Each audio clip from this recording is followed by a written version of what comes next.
آپ وہ شریعت کے ہر حرام کو حرام سمجھیں، شریعت کے ہر حرام کو. وہ ہم نے 2-4 مسئلے اپنی مرضی کے یاد کیے ہوئے ہیں. ہر مرد کو یہ مسئلہ آتا ہے کہ 4 شادیاں جائز ہیں، آتا ہے نا، اور بھی تو بڑا کچھ جائز ہے نا، لیکن اس طرف کیوں نہیں توجہ؟ قرآن مجید کہتا فَتُؤْمِنُونَ بِبَعْضِ الْكِتَابِ وَتَكْفُرُونَ بِبَعْضٍ، کتاب کے بعض حصے کو مانتے ہو، بعض کا انکار کرتے ہو. دل میں غلطی کے لیے نفرت پیدا کریں کہ میں نے غلطی نہیں کرنی. اپنی طبیعت کے اندر یہ بات ہو کہ یہ گناہ ہے. اول تو صحابہ سے خطا ہوتی نہیں، معصوم نہیں ہم انہیں کہتے ہیں، محفوظ کہتے ہیں. لیکن اگر کبھی کوئی ایسا واقعہ ہوتا بھی تھا تو وہ ہماری تعلیم کے لیے، ہماری تعلیم کے لیے. آپ دیکھیے بخاری میں موجود ہے، قبیلہ غامدیہ کی عورت آئی.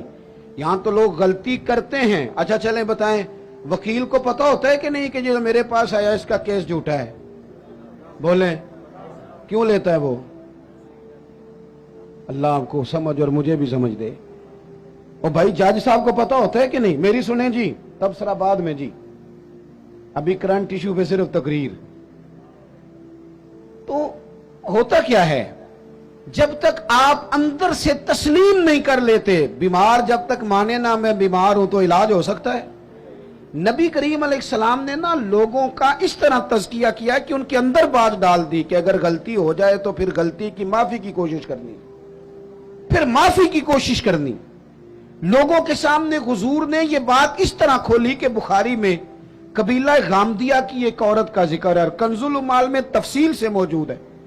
وہ خاتون خود آئی، کوئی پکڑ کے نہیں لایا، خود آئی، گرفتار نہیں کیا، لوگوں نے منوایا نہیں، پولیس نے پکڑ کے منوایا نہیں. غلطی ہو گئی لیکن مسلمان تھی نا، تو بار بار اندر سے طبیعت بے چین ہوتی ہے کہ کیوں غلطی ہو گئی. آ کے عرض کی حضور میں بھول گئی تھی، غلطی کر بیٹھی ہوں. تو محبوب فرماتے ہیں کیسے پتہ چلے گا تو نے غلطی کی؟ کہنے لگی میرے پیٹ میں ناجائز بچہ ہے. حضور نے فرمایا اسے لے جاؤ. فرمایا واپس جا، جب بچہ پیدا ہو جائے تو آنا. وہ چلی گئی. 2 سپاہی نہیں اس کے ساتھ کھڑے کیے کہ کہیں بھاگ نہ جائے. وہ بچہ پیدا ہوا تو پھر آئی. نبی پاک علیہ السلام نے فرمایا واپس جا، اسے دودھ پلا، جب روٹی کھانے لگے تو پھر آنا. وہ آئی تو بچے کے ہاتھ میں روٹی کا ٹکڑا تھا.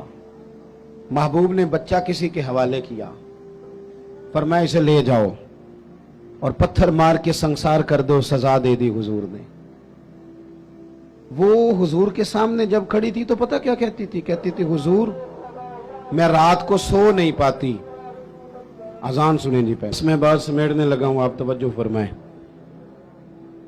وہ خاتون کو سنسار کیا گیا، انتقال ہو گیا. اب لطف کی بات پتہ کیا ہے؟ اس کا جنازہ بھی میرے نبی کریم نے پڑھایا. کسی شخص نے کوئی جملہ کہہ دیا، کہا کہ یہ کیا بات ہوئی کہ اتنی اس شخص نے غلطی کی، کوئی ایک بات کہہ دی. تو پتہ ہے حضور نے کیا فرمایا؟ نبی کریم علیہ السلام فرمانے لگے اس نے تو ایسی توبہ کی ہے، ایسی توبہ کی ہے، ایسی توبہ کی ہے کہ اگر اپنی ساری امت میں بانٹ دوں تو اللہ سب کی بخشش فرما دے.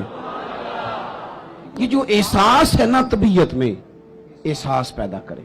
اگر کبھی بھول جائیں، کبھی کسی شخص کے بارے میں دل میں بات آ جائے تو پھر آپ اپنے لیے اس کو کلیئر کریں، صاف کریں، معافی مانگ لیں. تیسری بات، ایک تو بے لوث رہیں، کسی کی خدمت کی کوشش کریں، ایک اپنے آپ کو قانون کے سپرد کریں، اپنی غلطیوں کی معافیاں لیں. اور تیسری اور آخری بات جو آج کے اس بڑے اجتماع میں آپ کو پیغام دینا ہے، اس کو آپ نے اچھی طرح سمجھنا ہے. اپنی زندگی میں دیانتدار ہو جائیں. نبی پاک صلی اللہ تعالی علیہ وسلم نے ڈوبے ہوئے سورج کو موڑا ہے، حضور نے چاند کے 2 ٹکڑے کیے ہیں. ہاں نہ تو کرے نا. درختوں نے حضور کو سجدہ کیا ہے، پتھروں نے کلمہ پڑھا ہے.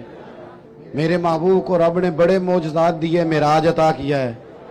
لیکن مسلمانوں سنو، تمہارے اور میرے محبوب کا سب سے پہلا تعارف یہ ہے کہ وہ صادق اور امین ہے.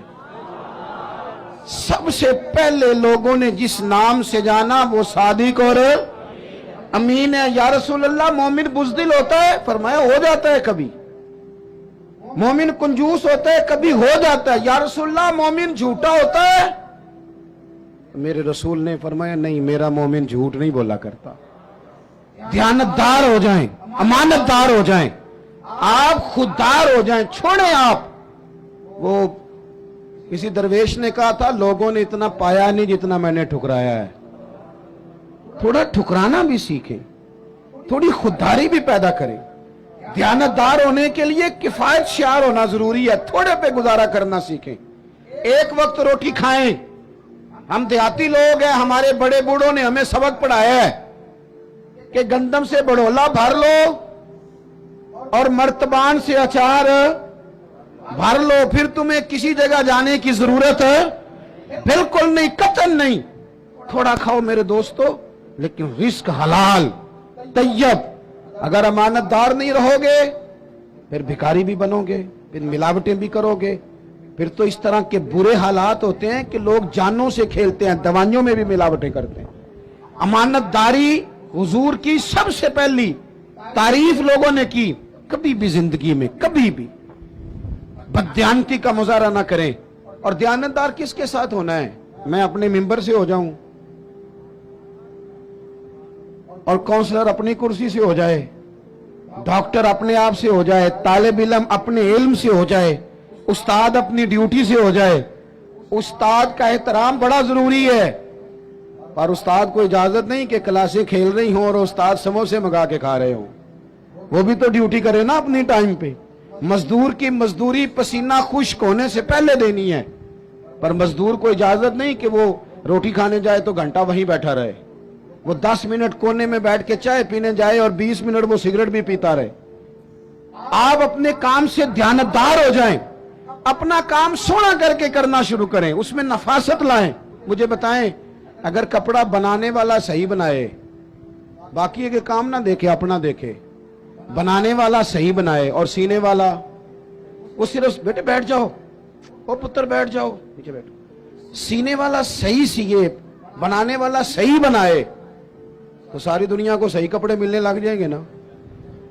اگر دوائی بنانے والا وہ کوئی اور کام نہ کرے، دوائی صحیح بنائے تو یہ کام سارا مسئلہ لوگوں کا حل ہوگا کہ نہیں ہوگا؟ ہم نہ دوسروں کے کاموں پہ نظر رکھتے ہیں، فلانا ٹھیک نہیں چل رہا، اسے چھوڑیں. آپ ٹھیک چل رہے ہیں، چھوڑیں اسے. آپ ٹھیک ہیں، آپ صحیح چل رہے ہیں، آپ کے معاملات بہتر ہیں. میں آپ کو ذاتی طور پہ بتاتا ہوں، میرے قریب والے دوست جانتے ہیں، کبھی زندگی میں کوئی کام خراب ہو جائے، کوئی پلان کیا تھا اس میں کوئی کمزوری رہ جائے تو میں کہتا ہوں پہلے مجھے اپنی غلطیاں ڈھونڈ لینے دو. میں نے کہاں کہاں سستی کی، مجھ سے کہاں کہاں غفلت ہوئی، کہاں کہاں میں نے توجہ نہیں کی. تھوڑا سا نا. حضرت موسیٰ علیہ السلام کو حکم ہوا اللہ کی طرف سے کہ بستی میں جو سب سے نیک بندہ اسے ڈھونڈ کے لائے. اب جسے حضرت موسیٰ نیک کہیں گے وہ کتنا کو نیک ہوگا. ایک بندہ ڈھونڈ کے پیش کیا، مکتوبات 2 صدی میں یہ بات لکھی ہے صوفیاء نے. ڈھونڈ کے پیش کیا تو کمال کی یہ سب سے نیک ہے. اب حکم ہوا کہ اس بندے سے کہیں جو سب سے برا ہے وہ ڈھونڈ کے لائے. میری اور آپ کی ڈیوٹی لگتی نا برا بندہ ڈھونڈنے کی، تو ہم نے خود ہی نیک بچنا تھا، باقی سارے کرپٹ نکل آنے تھے. اس سے کو برا بندہ ڈھونڈے. اب اس سے کہا جناب آپ ڈھونڈ کے لائیں. ہاتھ باندھ دیے، کہا حضور میرے سے یہ کام تو ہو ہی نہیں سکتا، میں نہیں کر سکتا. کہا آپ نہیں کرنا ہے، حضرت موسیٰ حکم دیتے ہیں.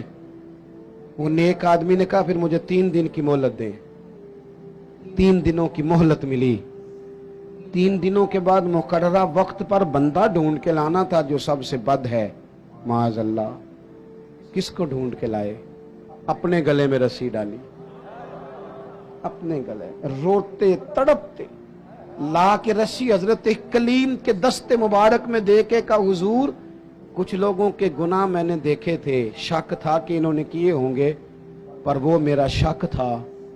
لوگوں کی غلطیوں کا صرف شک تھا، پر جو میری ہیں وہ تو پکی ہیں، لہٰذا مجھ سے کوئی نہیں برا. رب کریم نے فرمایا میرے کلیم اسے بتاؤ کہ تیرا جو رب کی بارگاہ میں مقام بنا ہے وہ اسی عاجزی کی برکت سے تو بنا ہے.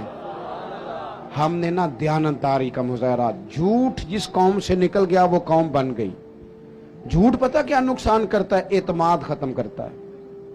بندہ بڑا قابل ہو لیکن جھوٹا ہو تو اس کا اعتماد. یہ 3 باتیں عرض کی ہیں. میرا خیال ہے کہ جب میں یہاں سے لوٹوں گا تو کچھ خیرات مجھے ضرور ملے گی، اس کی